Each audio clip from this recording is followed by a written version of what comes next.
AITA to snap at my mother saying it's not my job to be the way out or bearing the consequences of a bad retirement planning. I want to start somewhere small. There's a walk I do sometimes after my shift. 20 minutes, maybe 25 depending on which streets I take. Past the parade of shops, through the small park that nobody uses properly, back around through the estate. Nothing scenic, nothing that would mean anything to anyone else. I do it because, for those 20 minutes, nobody is asking me anything. That's all it is, that's the whole reason. I'm 28 years old, and the most valuable thing in my life is a 20-minute walk where nobody needs me to have a plan. I think about that more than I probably should. I'll give you the background plainly, because it doesn't need decorating. My parents are in their late 60s. My father worked most of his life in logistics, loading bays, warehouse management, the kind of work that takes something physical from you over time. My mother worked part-time in a school kitchen for years until her knees made it impractical. They're not unwell exactly. They're just old in the way people get old when they've worked hard and rested little and made a few decisions along the way that compounded in directions they didn't anticipate. I've been at home, or close to home, for just over 10 years. Not because I had no ambition, because the alternative was them managing alone, and that wasn't something I could construct a version of that felt livable. My sister Sarah married 8 years ago. She and her husband Dom live 40 minutes away, which is close enough for Sunday dinners and far enough to require an invitation. Dom is in sales. He's cheerful and well-meaning in the particular way of men who have never had a problem that energy and positivity couldn't fix. He forwards job listings like it's a hobby, not cruel ones, optimistic ones. Rolls 2 hours away in fields I've never worked in. Positions requiring 5 years of specific experience I don't have. He sends them with a thumbs-up emoji and the phrase "just in case," and I think he genuinely believes he's helping. Sarah does the same but adds commentary. This one looks interesting. Have you thought about the public sector? Dom's colleague's company is hearing.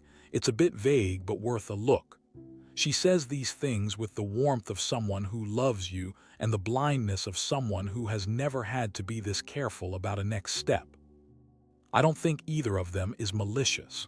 I want to be clear about that. They're scared for me in the way people get scared when they love someone and don't know how to help, and so they do the only things available to them, which is send links and make suggestions, and keep the conversation on the thing that worries them. It worries me too. The difference is I have to live inside the worry. They get to send it and move on. I started my master's 4 years ago, urban planning and development. I'd worked toward it deliberately, the undergraduate degree, the relevant work experience, the application. It wasn't an accident. It was the first thing in a long time I'd chosen because I wanted it rather than because it was available or necessary. I was 18 months in when my father told me what had happened. He didn't frame it as a confession. He never has. He framed it as a situation that had developed and that needed addressing and that he was sorry about. The word gambling didn't feature prominently. What featured prominently was the word investment and the phrase "it should have worked," and the way he looked at the table while he said it rather than at me. The savings, not large but real, the thing they'd built over years and years of working jobs that took something physical and never quite paid enough, were gone. Or close enough to gone to make no functional difference. I left the master's program 6 months later. Not immediately. I tried to find a way for a while. There wasn't one that didn't require a level of debt I couldn't responsibly take on given what I'd be going home to. I filed the paperwork, I packed the relevant things, I came home. My father said he was sorry. Once. In the same register he'd used to tell me about the investment. Measured, contained, with the particular quality of a man who had decided the appropriate amount of space to give something and was not going to exceed it. I said it was fine. It was not fine, but it was the only available response that didn't require us to have a conversation neither of us had the architecture for. He has not brought it up since. For years, not once, not directly. What he does instead is forward job listings with my mother's phone, which is, in its own specific way, an acknowledgement, just not one I can do anything with. The shop job started as a stopgap, 18 months ago. Decent man who owns it, Mr. Faruqi, been there 30 years, knows every regular by name, keeps the prices fair in the way that costs him something. He told me 6 months ago that he's thinking about retirement, that his son doesn't want the business, that he's in talks with a few people. He said it gently. He said he'd give me as much notice as possible. I said I appreciated it. I do appreciate it. It doesn't change what it means. So this is the specific architecture of my situation, if you want it in plain terms. I am 28 with an incomplete master's, a job that has an expiry date I can't predict, 2 elderly parents who have less in savings than I'd feel comfortable telling you, and a family that loves me in a way that has stopped leaving room for me to breathe inside it. I know the scope is narrowing. I know it in the way you know things that live in your body before they become thoughts. I don't need it pointed out. I don't need links. I don't need Dom's colleague's company that's hearing for something vague. I need 20 minutes where nobody is asking me anything. I am not always getting 20 minutes. The thing about living under sustained low-grade pressure is that it changes the texture of ordinary things. Dinner isn't just dinner. It's a potential conversation. My phone on the table is an invitation for my mother to glance at it and ask if I've heard back from anything. A Sunday visit from Sarah and Dom is an exercise in navigation, finding the topics that stay safe, steering away from the ones that don't, monitoring the temperature of the room the way you monitor weather when you're not sure if it's going to turn. I have become very good at this. That's not a skill I wanted. The eggshell walk is what I call it internally. The careful placement of words and responses and redirections. The slight adjustment of expression when a topic approaches that I don't want to enter. It's exhausting in the specific way of things you can't put down. You can't take a day off from living in your parents' house. You can't call in and say, I need the atmosphere to be different today. My mother's particular contribution is the monologue. She doesn't mean it as pressure. It arrives as pressure regardless. She'll be doing something ordinary, making tea, watching something on the television, and she'll start talking. About a woman from the community whose son just got a position somewhere. About an advert she saw for a course. About whether I'd considered retraining entirely. She delivers these not as interrogations, but as free-flowing thoughts that happen to all land on the same subject. I sit in them, I make the appropriate sounds, I wait for them to pass. My father sits in his chair and says nothing, which is its own kind of noise. There was an incident 4 months ago that I haven't told anyone in my family about. I want to tell you because it's relevant, and because I'm tired of it only existing in my own head. My father has a friend, the kind of friend from a long time ago whose judgment he trusts with a loyalty that doesn't update for evidence. This friend knew of a position, something in logistics, my father said, given my background. Good money, worth a look. I should have been more cautious. I know that now.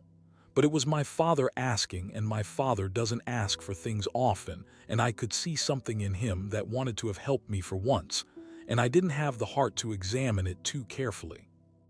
I had 12 days of holiday accrued at the shop. I used 5 of them. I took the position on a trial basis. By day 3, I knew something was wrong. The role wasn't what had been described.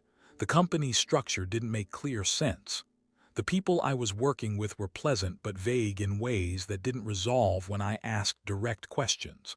On day 5, I was called into an office and told I wasn't the right fit and that they were letting me go. I drove home. I sat in the car outside the house for a while. Then I went inside and told my parents I'd decided the role wasn't right for me and I'd come back.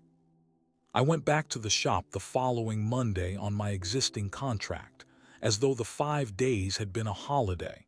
Because for the record they had been, because I'd been careful enough to make them be.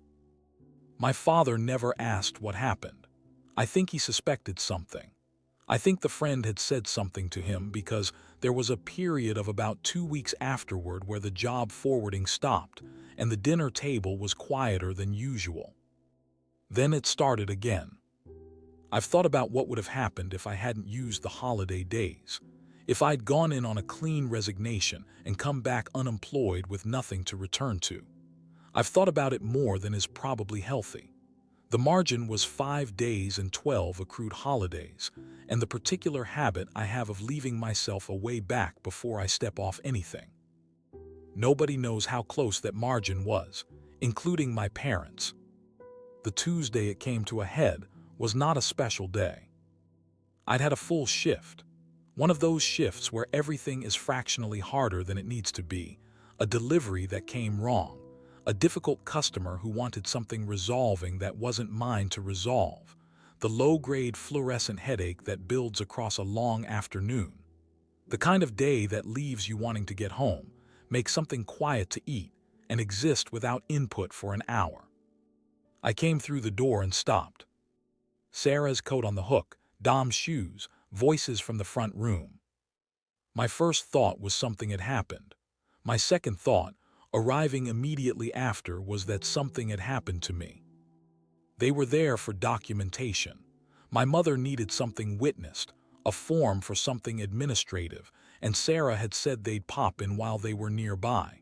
This is what I was told afterward, a routine visit that happened to coincide. I went in. Sarah hugged me. Dom did the handshake into half-hug thing he always does. Tea was offered. I sat down. For about 7 minutes it was fine. Normal. My mother talked about the form. Sarah talked about something that had happened at her work. Dom asked about the football in the way Dom always asks about the football, which is as a social placeholder rather than genuine interest. Then the 7 minutes ended. I don't know exactly who turned it. I don't think it was deliberate. I think it was just the thing that happens when 4 people who all worry about the same subject are in a room together long enough. The conversation just found its gravity. Sarah had seen something. A role she thought it might be interesting. She'd forwarded it but wasn't sure I'd seen it. Dom's company was expanding apparently. Nothing definite, but possibly worth an email. My mother had been talking to someone, she didn't say who, whose nephew had done a conversion course and was now doing very well. I steered. I said something about the shop, something neutral, something designed to move the room. It didn't move. My father from his chair said nothing. He watched. I tried again. Different direction. Asked Sarah something about her work, something specific enough to require a real answer. She answered it briefly, and then, with the smooth inevitability of water finding a drain, the conversation returned. I felt it then. The specific feeling I've been feeling for years, but rarely this concentrated, this compressed into one room on one Tuesday evening after one long shift. The eggshell walk in real time with 4 people I love all standing on the same part of the floor simultaneously. I said, can we talk about something else tonight? My mother looked at me. She said, and I want to be precise because precision matters here. She said it in the voice she uses when she's tired and scared and thinks she's being patient. We're only trying to help. Every time this comes up, you find a way to leave the room. You've been doing it for months. She said it in front of Sarah, in front of Dom, in front of my father who was still sitting in his chair saying nothing. I felt something shift, not violently, the way ice shifts in water, a slow rotation that suddenly exposes a different edge. I said, because I need you to stop. She said, we can't just stop worrying about you. I said, there's a difference between worrying about me and making every single conversation about what I haven't done yet. Dom said my name in the careful tone of someone trying to reduce pressure in a room. I looked at my father. He was looking at the carpet. And something that I have been holding at a careful distance for 4 years came closer than I had the energy left to manage. I said, I have been here. I have been here for 10 years. I have managed this house and these bills and everything that needed managing, and I did it without making any of you feel like a burden even once. And I need you to tell me, I genuinely need you to explain to me, why it is my job to be the way out. Why it's my job to fix a retirement that wasn't planned properly. Why I have to carry the weight of a decision I had no part in making. Nobody spoke. My father didn't move. I said I am trying every day. In ways none of you can see because I don't perform it for you. I am trying carefully and slowly, and I cannot afford to get it wrong, and I cannot do that and also spend every evening managing your fear about it. I cannot do both. My mother started to say something. I said, I'm not doing this tonight. I went upstairs. I sat on the edge of my bed in my work clothes and looked at the wall. Downstairs, I could hear the low register of conversation without being able to make out words. After a while, I heard the front door, Sarah and Dom leaving, the specific quiet of two people not making noise on purpose. My mother came to the bottom of the stairs once. She didn't come up. She said my name. I didn't answer. My father said nothing. I could hear the television come on eventually. The sound of the house settling back into its ordinary rhythms as though the evening had been absorbed and processed. I sat there for a long time. I didn't feel better. I didn't feel resolved. I didn't feel like something had been cleared away or addressed or acknowledged. I felt like a man who has been holding something at arm's length for 4 years and finally put it down, not gently, not in the right place, just put it down because his arms gave out. That's where it is right now. My mother hasn't mentioned it. Neither has my father.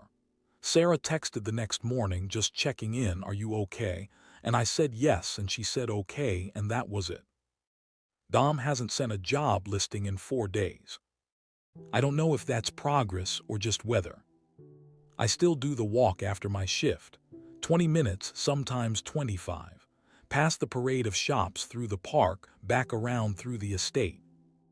Last night I went a different way, longer route, ended up somewhere I didn't recognize for about 5 minutes before I got my bearings. I stood there for a moment, just standing. Nobody needed anything. I stayed a bit longer than I needed to. Then I went home. Hey, dear listeners, this is Talks from the Net. Thanks for listening. If you like the content, then please like, share, and subscribe to my channel for more stories. You can also find me on Spotify, Instagram, and Facebook too. See you on the next video.